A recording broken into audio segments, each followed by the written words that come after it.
start now. Yes, we On now the turn you part over of to the the program Senate. proper. The joint session is hereby called to order.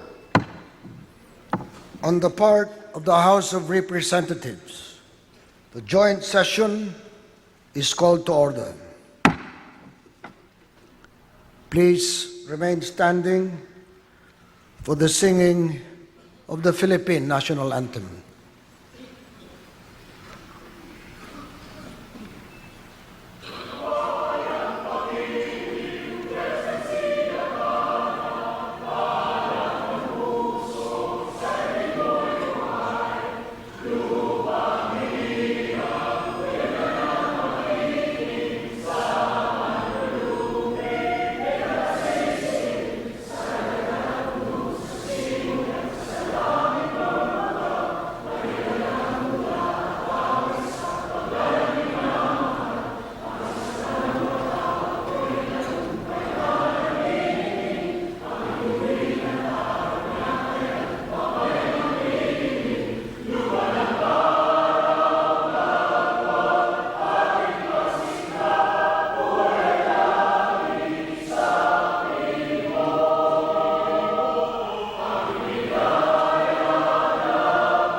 Please remain standing for the nation's prayer.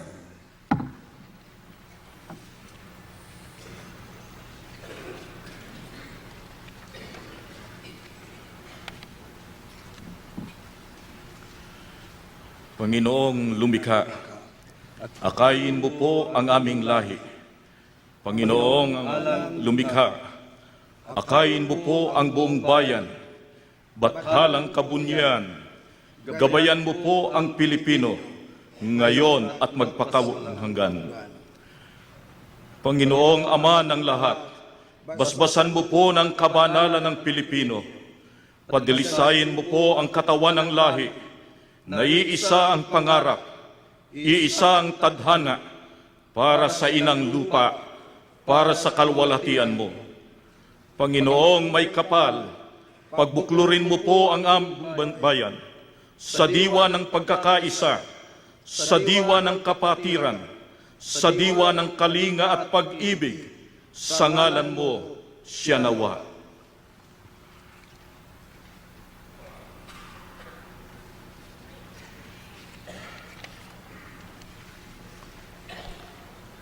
Excellencies, ladies and gentlemen, the distinguished members of the Congress of the Philippines, Her Excellency Gloria Macapagal Arroyo, the President of the Republic of the Philippines.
Thank you.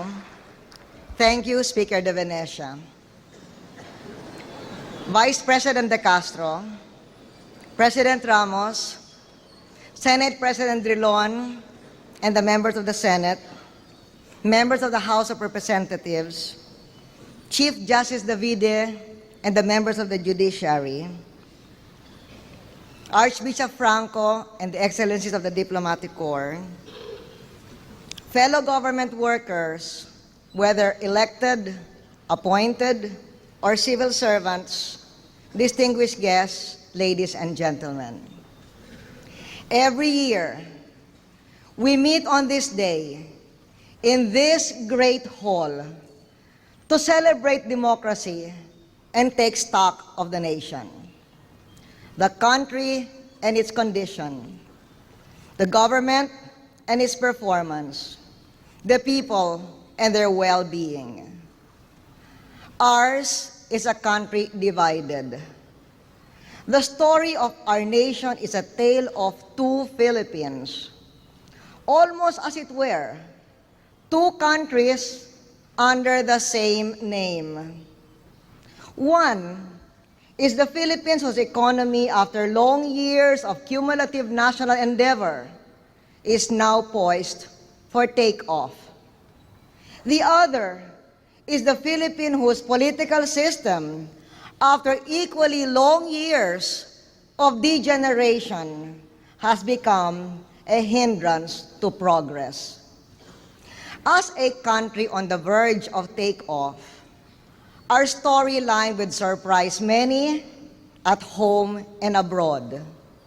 The story includes an economy that grew more than 6% last year and that has continued to work in the teeth of the biggest oil price hikes in history, while generating 4 million jobs in the last 4 years.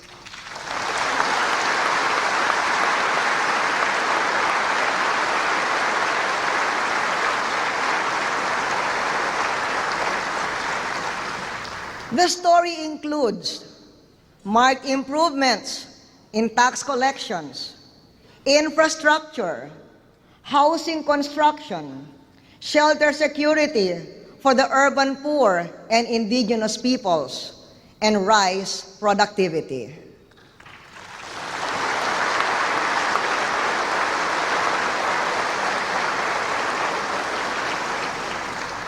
The story includes 69 million beneficiaries of healthcare insurance, including 30 million indigents, whose re-enrollment started early this year and is still ongoing.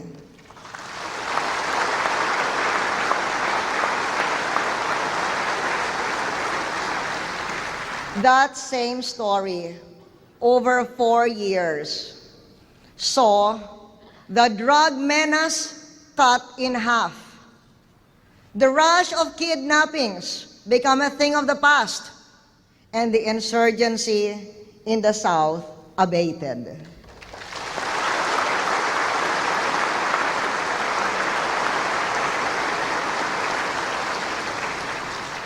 This story should work itself out as one about an economy as resilient and full of potential as its people are patient and hardworking, guided by a government, executive, and legislative hand in hand that's able to pass a no-nonsense budget and make the tough decisions to put our fiscal house in order.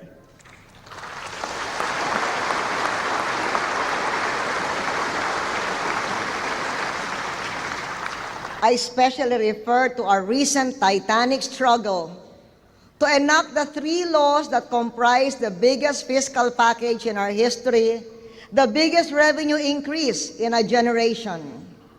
That will break the vicious cycle of financing development by borrowing and having to borrow again just to service those loans. This is the one reform that will snap the chain that has bound our future to a profligate past and a debt-burdened present.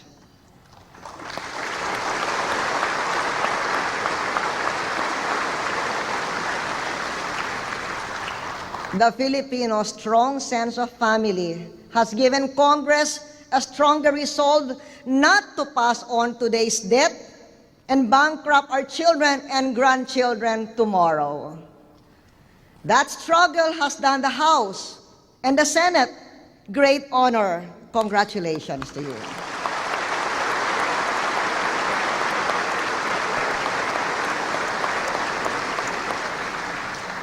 Abroad, the story continues.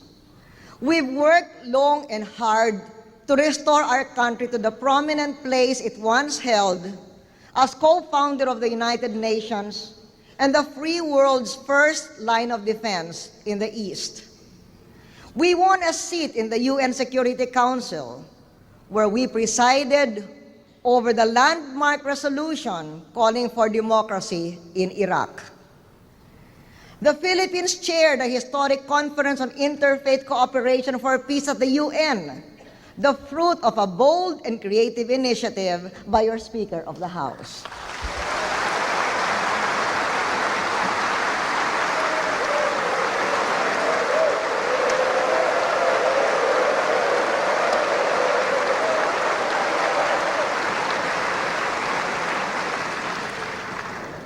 We had the APEC Anti-Terrorism Task Force. Our victories in the war on terror have been acknowledged by no less than President Bush before the U.S. National Defense University. The Jemaah Islamiyah and the Abu Sayyaf can only pick up the pieces of their broken backbone in Mindanao. We've worked with the Organization of the Islamic Conference to forge peace with our Muslim brothers. 80% of our peace talks with them have been completed.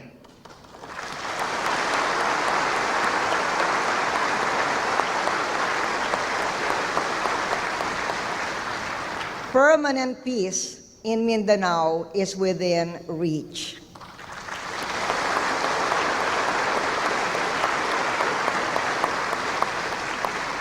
Indeed, our story as a country on the verge of takeoff is real.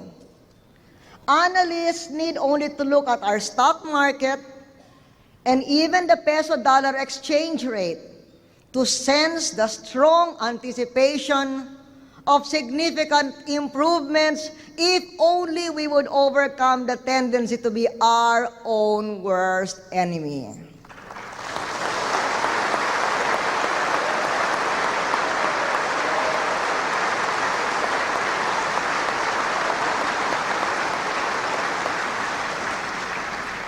Thus, with investors both here and abroad in mind, I invite you all to join me in sending them a strong message from this great hall. We will not waver in our commitment to economic reform and fiscal discipline, whatever the political cost.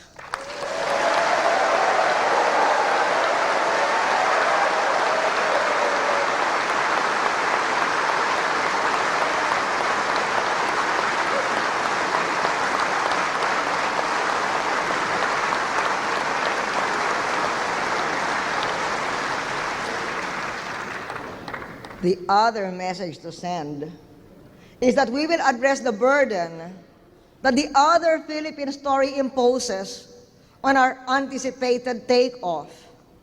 I refer to the story of how our political system has now become a hindrance to our national progress. Over the years, our political system has degenerated to the extent that it's difficult for anyone to make any headway, yet keep his hands clean. To be sure, the system is still capable of achieving great reforms. But by and large, our political system has betrayed its promise to each new generation of Filipinos, not a few of whom are voting with their feet, going abroad, and leaving that system behind. Perhaps we politicians have done our best, But maybe our best is not enough given the present system.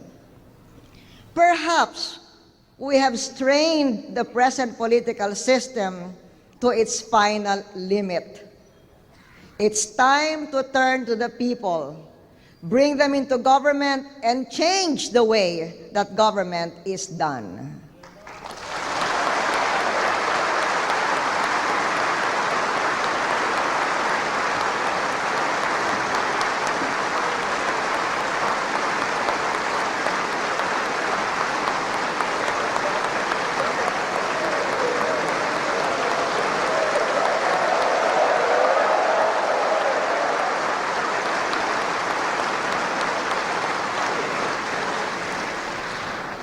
The people want government that works for them at every level.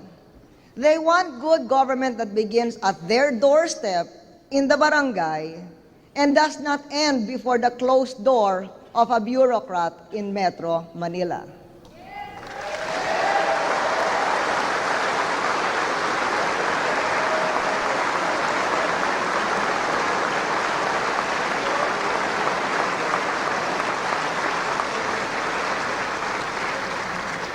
The system clearly needs fundamental change, and the sooner, the better.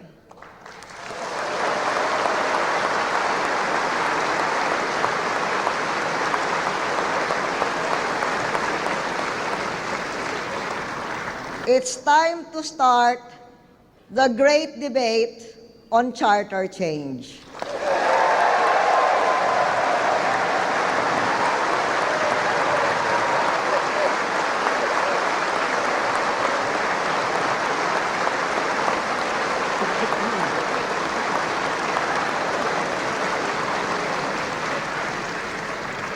We must address such questions as how much more government is needed for the greater safety and economic security of our people, and how much less government is more conducive to free enterprise and economic progress. The mode of charter change is the exclusive prerogative of Congress, but a constituent assembly may well give our people the quickest reforms.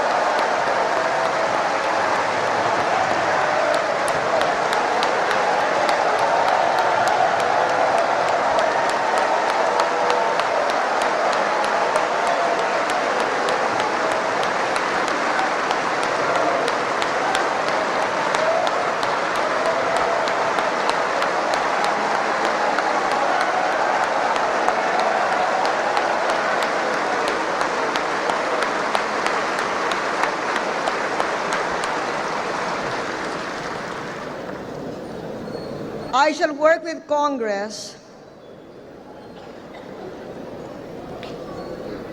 shall work with Congress. Civil society groups, and local government executives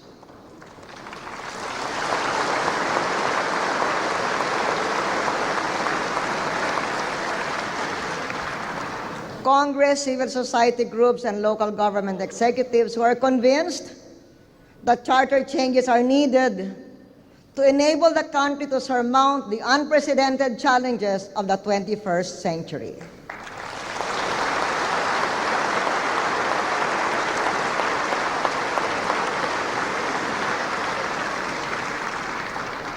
I take this opportunity to acknowledge the local government executives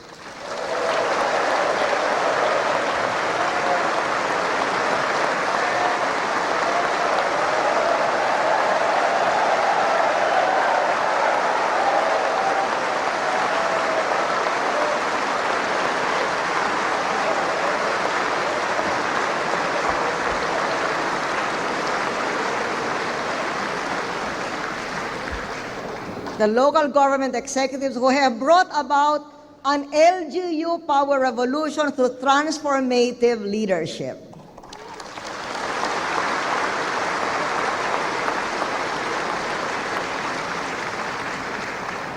The economic progress and social stability of the provinces along with the increasing self-reliance and efficiency of political developments and public services there, make a compelling case for federalism.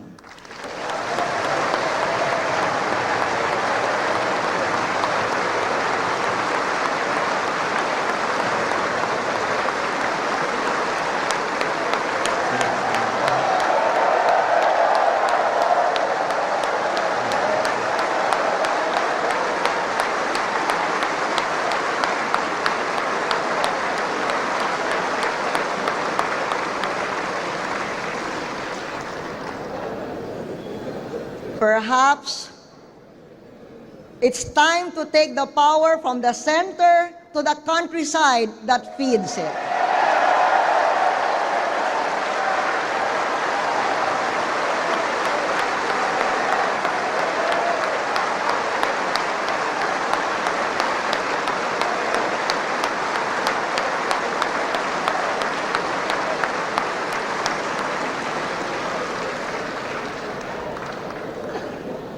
I recognize that our form of government will be the decision of the body constituted to undertake charter change.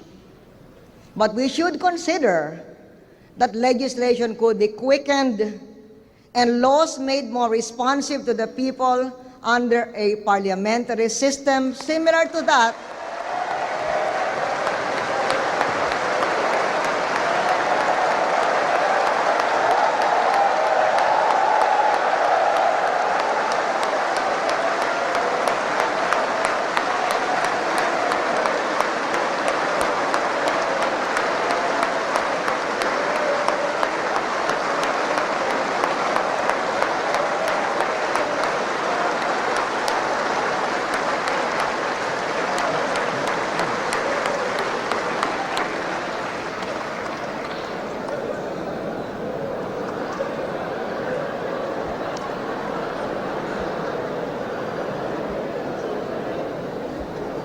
similar to that of our progressive neighbors in the region.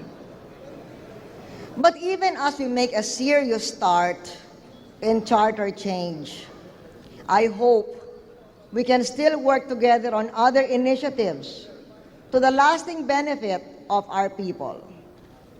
In the area of education, we've spent our increased resources on better trained teachers in more classrooms, teaching students in more effective ways. We've laid a strong foundation by building almost 30,000 classrooms in the past 4 years, providing computer access to more than 3,000 high schools, and beginning a Healthy Start breakfast program for our young school children.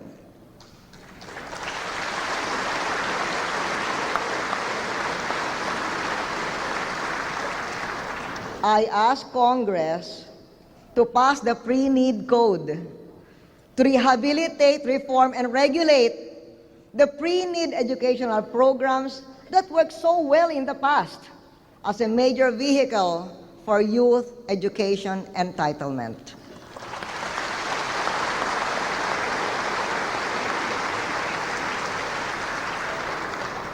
College education is the great Filipino dream.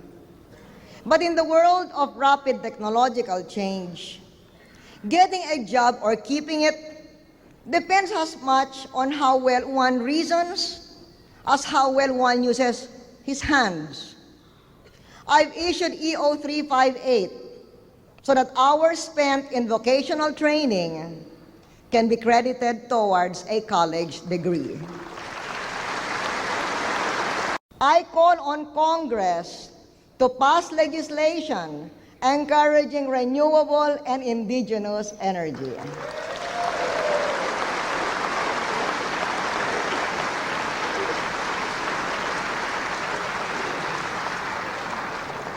In the area of national security, I urge the swift passage of an anti-terrorism law that will protect rather than subvert, enhance rather than weaken the rights and liberties that terrorism precisely threatens with extinction.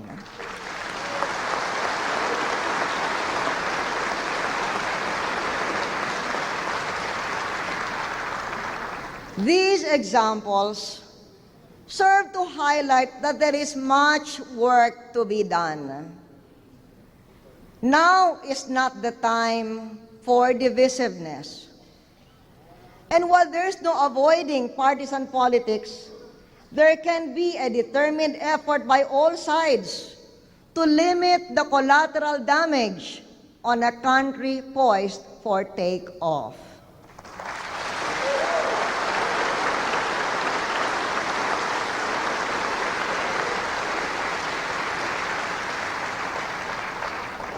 Let's call on the Lord to lead us. Let us ask Him for the grace to make us worthy of His healing our land. Alam kong tayong lahat ay naghahangad na isa makabuluhang pagbabago para sa ating bayan. Tayong lahat ay nagsisikap para matamo ang kapayapaan at kaunlaran, kung kaya't ako'y nakikiusap na tulungan ninyo ako para sa kapakanan ng ating bayan.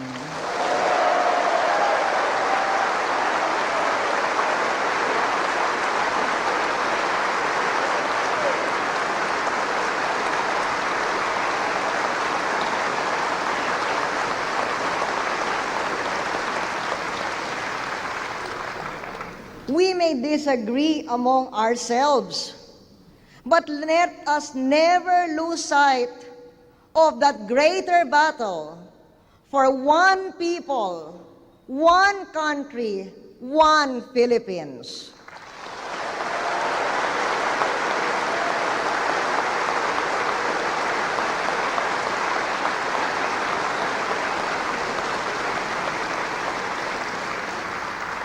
Not the country of this or that president, but the Philippines of our shared and passionate affections. Maraming salamat sa inyong lahat.